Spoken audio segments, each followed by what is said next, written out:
Are you ready? You're listening to the Kyle Mackey Podcast. Let's get this show started.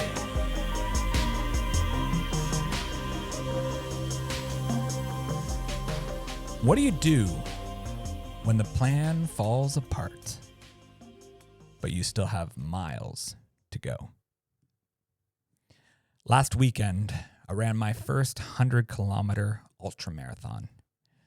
And somewhere around 20 kilometers, I realized this race wasn't going to go the way I planned.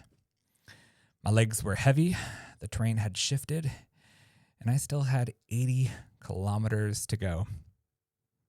I went into this race extremely optimistic that I could run around 12 hours and 30 minutes. All my training had sort of indicated that this is roughly what I would have done. On a flat road surface, about 10 and a half hours, about 2 kilometers of elevation, at about an hour for each kilometer of elevation. It puts me around that 12 and a half hour mark. This was the goal. This was the focus. I went out at a pace that would have probably actually got me way quicker to that point. So I may have burned out a little bit too much at the beginning, but it felt good. It felt really good. I was cruising along at a comfortable pace, just under 6 minutes a kilometer, which I felt I could hold for at least the first 5 or 6 hours. I figured it didn't matter what I did in this race. I was going to falter later in it based off my running. Between 3 and 4 hours, it didn't really matter what the pace was in my training. My legs started to get tired. So I figured this would be no different. But around that 6-minute kilometer through all my training has felt extremely comfortable.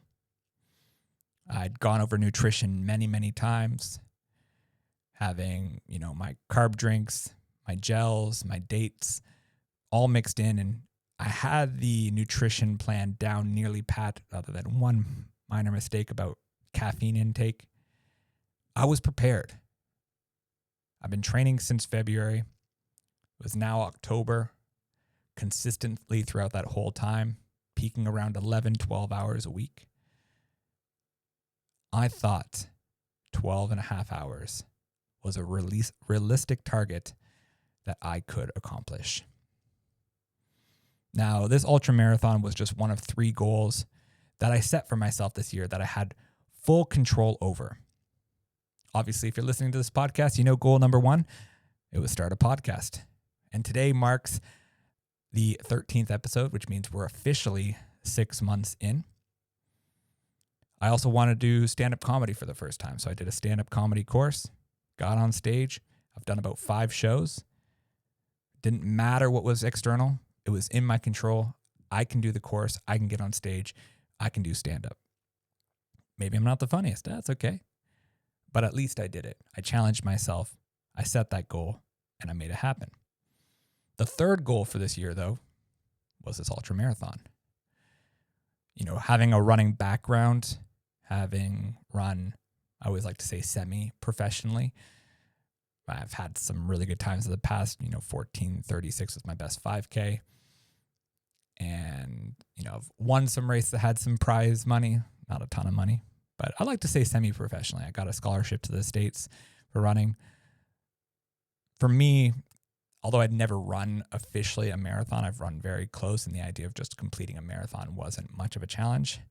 And so trying to run 100 kilometers seemed like a challenge I wanted to take. With all 3 of these goals, money was not the objective, which I find when it comes to business, and this is something that I've been struggling with lately.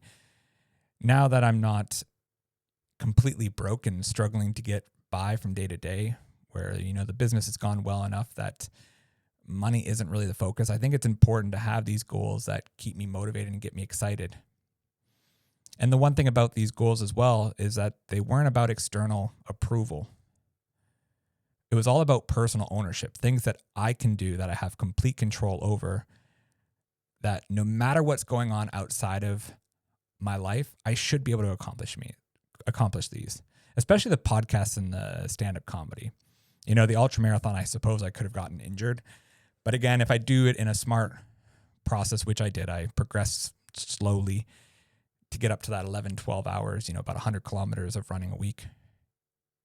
This should have been manageable. And clearly, I did finish this race. Spoiler, I don't think I actually said that yet. But it just didn't go to plan. But ultimately, doing these was proving to myself that success doesn't require anyone else's permission. It all comes from within. Now, so how this whole race went overall. It started off extremely confident. The first 15 to 20 kilometers felt really, really good. But I hit a wall way earlier than I would have ever expected. When I hit that 15 to 20 kilometers, somewhere in that range, the terrain started to shift. It went from really, really nice runnable trails to a much more rocky footing. And I experienced this a couple weeks earlier when I was going for a run on Rangitoto Island, which is a volcanic island. The volcanic rock just killed my legs. And this was very similar. It was very rocky, not quite as rocky as the volcanic footing, but it was tough on my lower body.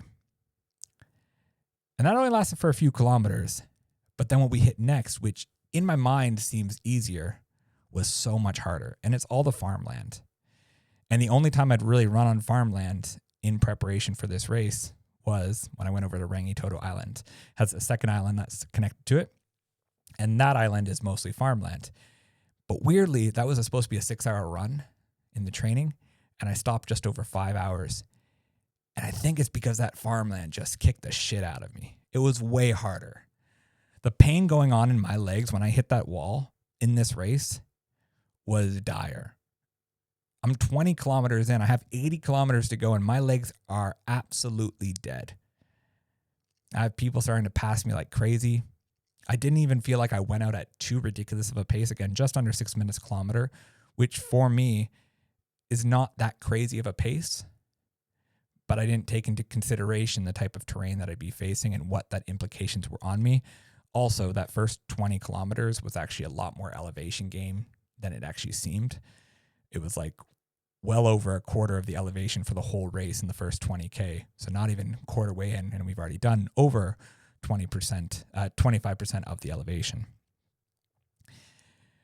But as much as it's started off great and then turned into a struggle, there was a lot more along this race course, these 100 kilometers, which actually gave me a lot of clarity on other areas of my life, especially now reflecting back on it.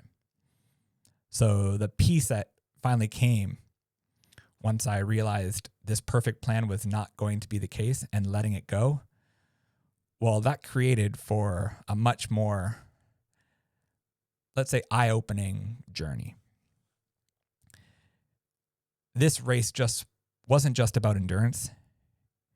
It was a mirror for how we live, how we work, how we love. And the lessons I learned from it apply far beyond the trail. So today, I'm going to walk you through the biggest lessons this ultra taught me and how they apply to every part of life. We'll start with control and then talk about letting go, keeping momentum, embracing the process, and then carrying endurance into everything that we do. So to start back at the beginning of this race, this is when everything felt easy. Again, it was the first 15 to 20 kilometers where I felt strong. I felt confident. I felt completely in control.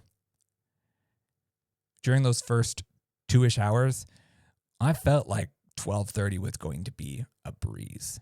Maybe not a breeze, but completely doable. I might have done 12. I might have done 11 and a half hours.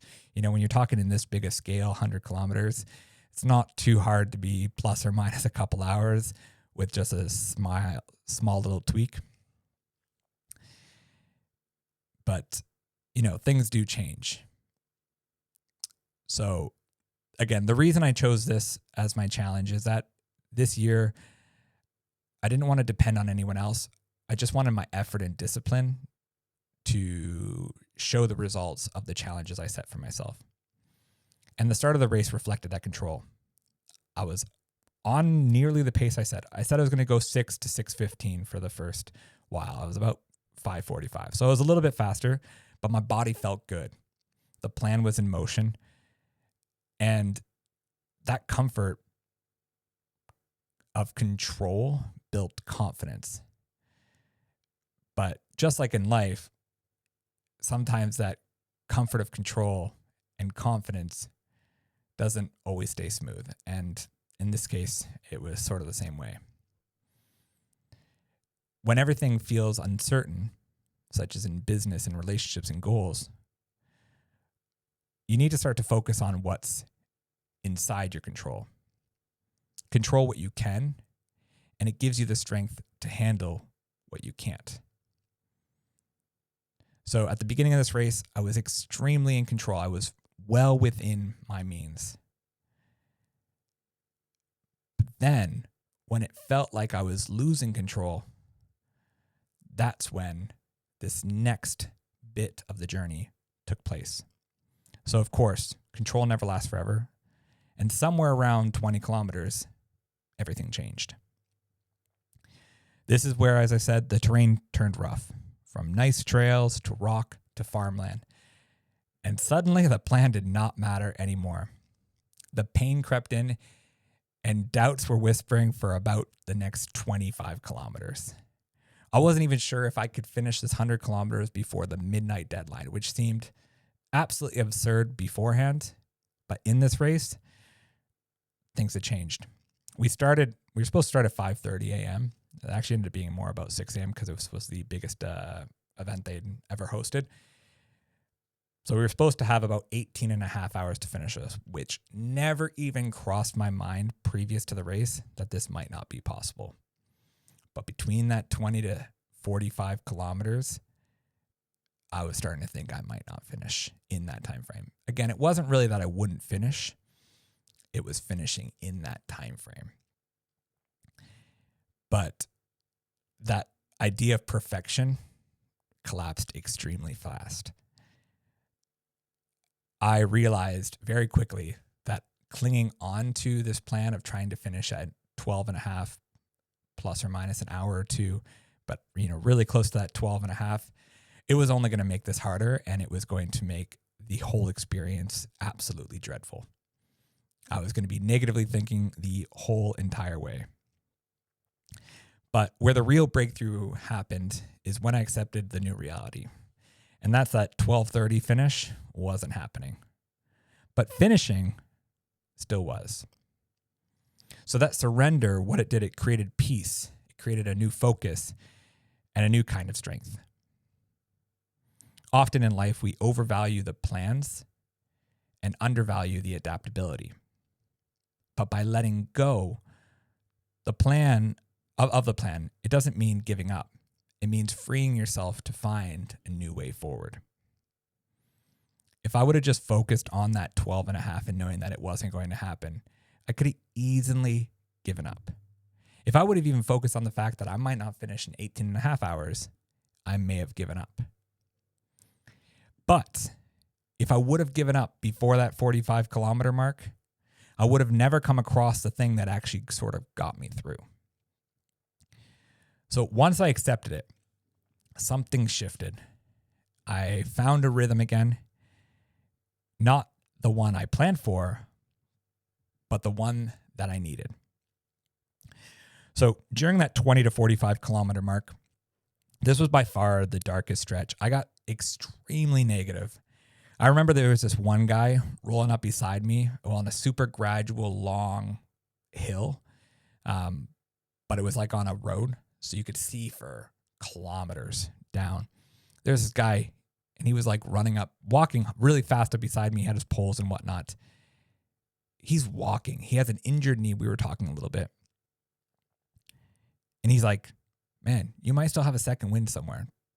Don't overthink this. Just keep going. Because I was being super negative. Honestly, anybody who was talking to me during this race was probably like, who the fuck is this guy? He is such a negative Nancy. I don't want to talk with him. But honestly, people were great. They were super supportive. They were super encouraging. But During those 25 kilometers, the pace had dropped so far off from what I planned.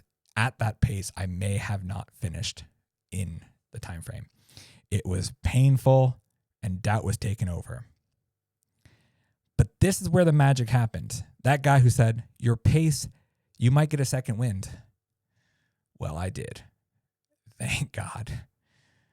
When I hit 45 kilometers, this is where the train went back to where I'm probably most comfortable at. It was road. For the next 5 to 7 kilometers, it was all road. It even had uphill, and that was fine. But it was road.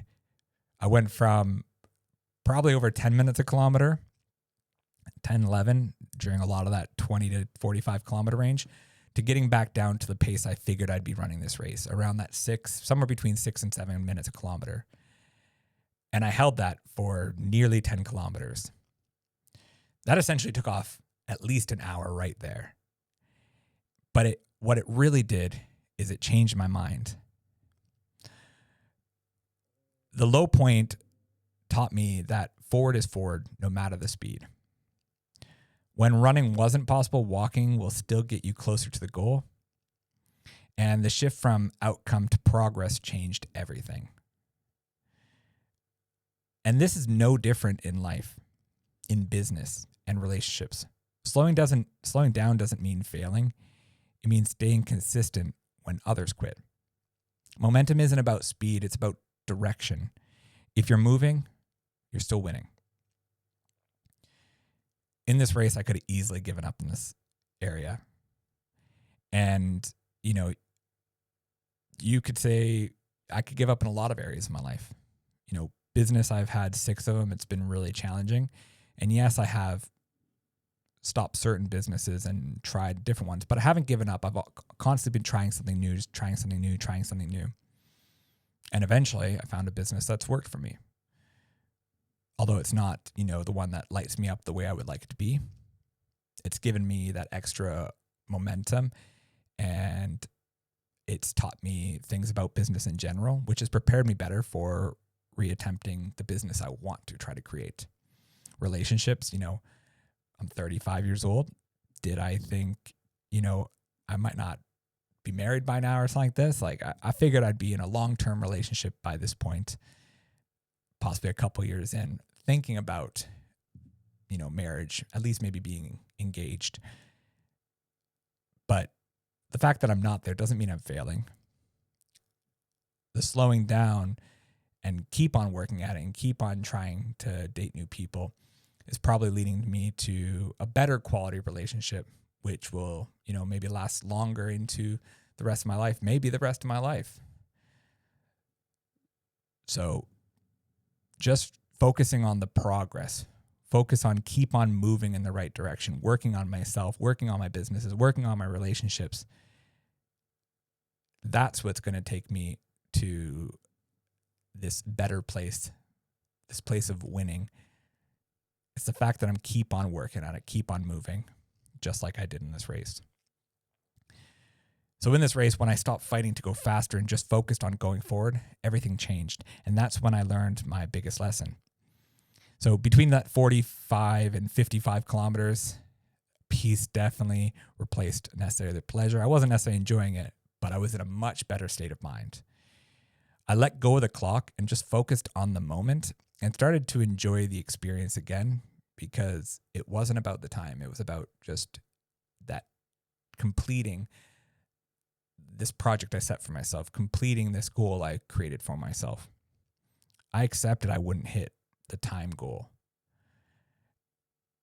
And accepting it turned that struggle into clarity. That moment revealed something about goals. The finish line is temporary, but who you become along the way is permanent. It's the same in life.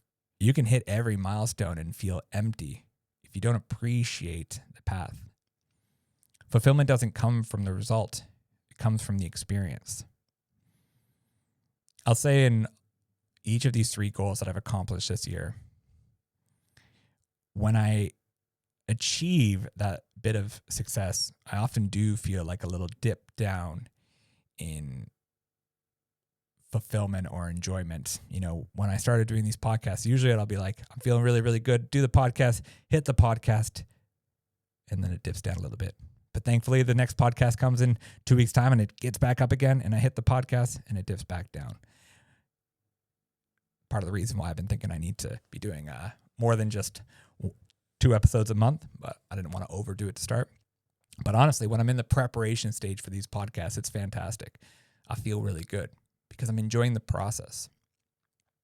When it came to stand-up comedy, after I did the first show, I felt a little bit lower. I felt great in the moment. It's a great high. Honestly, being on stage for stand-up comedy is incredible. But once you accomplish that goal you set for yourself, there was a little bit of a dip down. But if I just look back at the preparation for it, doing the course, doing all that joke writing, that was so much fun. Honestly, taking a couple hours and just writing jokes, finding things that you think are funny, it's great.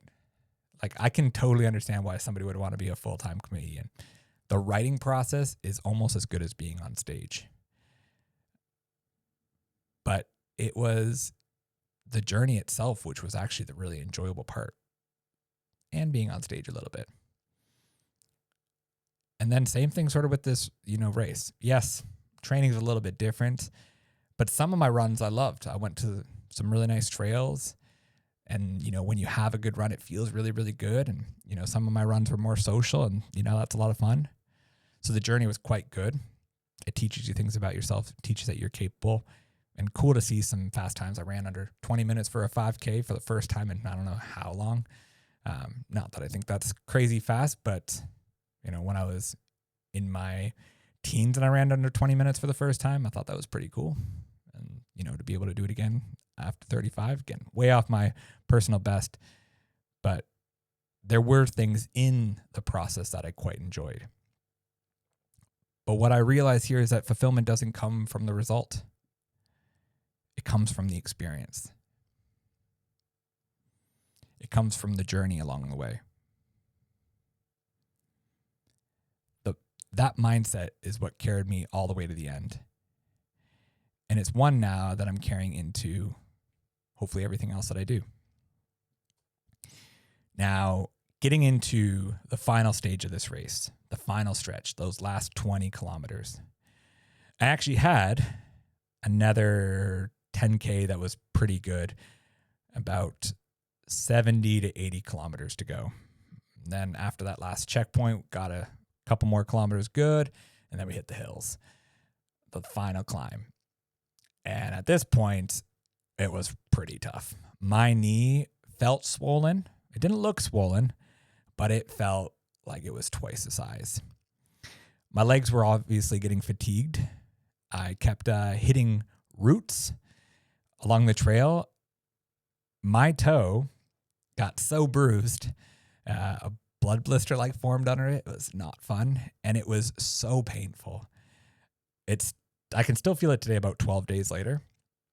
Thankfully, it's much more manageable.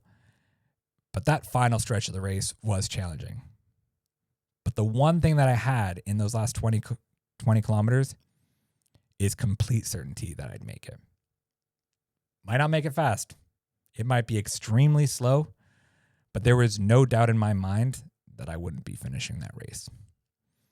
Then again, there was only 2 aid stations from that point, and to have somebody call somebody over and have them pick you up from those aid stations, not realistic. Really, that last big aid station where we had a bag drop, that's where if you're going to drop out, you're going to drop out. So, but I knew there was no way I wasn't finishing. Even if I crawled to the finish line, it was going to happen. So endurance isn't about speed. It's about belief. The same mindset that gets you across a finish line can build a business or sustain a relationship. Again, it's not about speed to growing $1 million or multi-million-dollar business. It's not speed to, become married. It's about enduring all the things that come along with it. Relationships are not easy, but by taking your time and learning and growing with that person, you can create a much more resilient relationship that will last much further into the future because you learned how to actually work with each other. Businesses, if a lot of businesses that, have that success overnight, they often do end up failing because they didn't learn all the things that they needed to learn in that growing process. Some will adapt and figure it out, or they'll bring in experts who will help them, work in the things that they missed. But sometimes having that enduring process where you can be able to learn and grow and embrace that journey a lot more, it actually leads to a lot more success. You don't need to have motivation every day. What you need is the discipline to keep showing up. Endurance is consistency over time. And that's how everything meaningful in life is built. Again, relationships, friendships even, like when I was doing the podcast of Letton Theory, it was saying 75 hours to build just a basic friendship, 200 hours to build a quality, like a best friend type situation. Businesses, again, most fail within 10 years. The businesses that endure and keep on pushing past that, it takes them a long time to get there. My current business is 4 years old, and we've had tons of struggles along the way, but we keep enduring and keep pushing on, and that's what's made this one a success. If I look at my first few businesses, they only lasted a year or so at a time. My fitness one lasted for quite a few years, but it wasn't necessarily super, super profitable. But I kept learning and growing. But it was the accumulation of all those businesses over time and keep on pushing and keep on learning. And that's what's made this more of a success. When I look back at it and this ultra ended that night, it's the real endurance begins in how you live afterwards. And that's when I realized that this wasn't just about running. It was about how I show up for everything. So what ultra taught me is that peace comes when you stop fighting the process and start trusting it. You can't rush what's meant to unfold slowly. Endurance isn't about strength. It's about surrendering to the journey without giving up. The endurance principle is simple. Keep moving, even when the finish line appears distant or out of sight. If I had to summarize this race and this year into a handful of truths, ultimately, it would be these. Control what's in your hands. That's where the confidence begins. Let go of the plan when it no longer serves you. Progress is progress, even if it's slower than you hoped. The journey always matters more than the destination. And apply endurance to everything you do, whether it's business, relationships, life. So I challenge those of you who are listening to look at your life. And where in your life are you forcing the perfect plan instead of trusting the imperfect path? Pick one thing that's fully within your control this week and move forward on it. And then embrace the journey. Keep moving. The finish line will find you. I hope you guys have enjoyed this episode. I know this one is more of a self-reflection than information that I gathered from a book.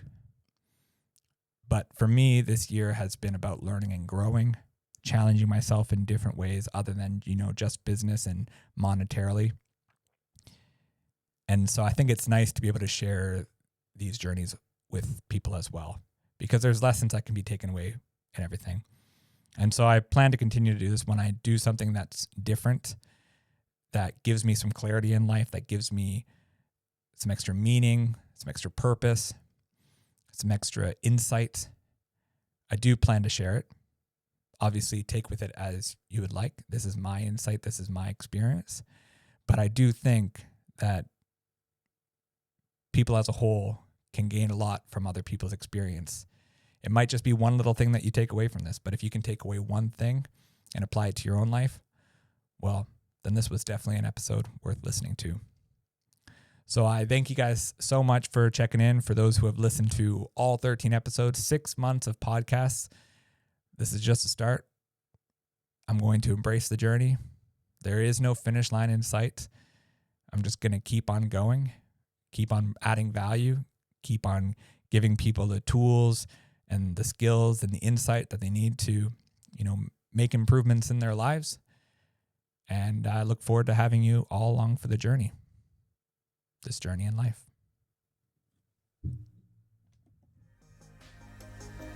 Thanks for listening. And don't forget to like, share, and subscribe.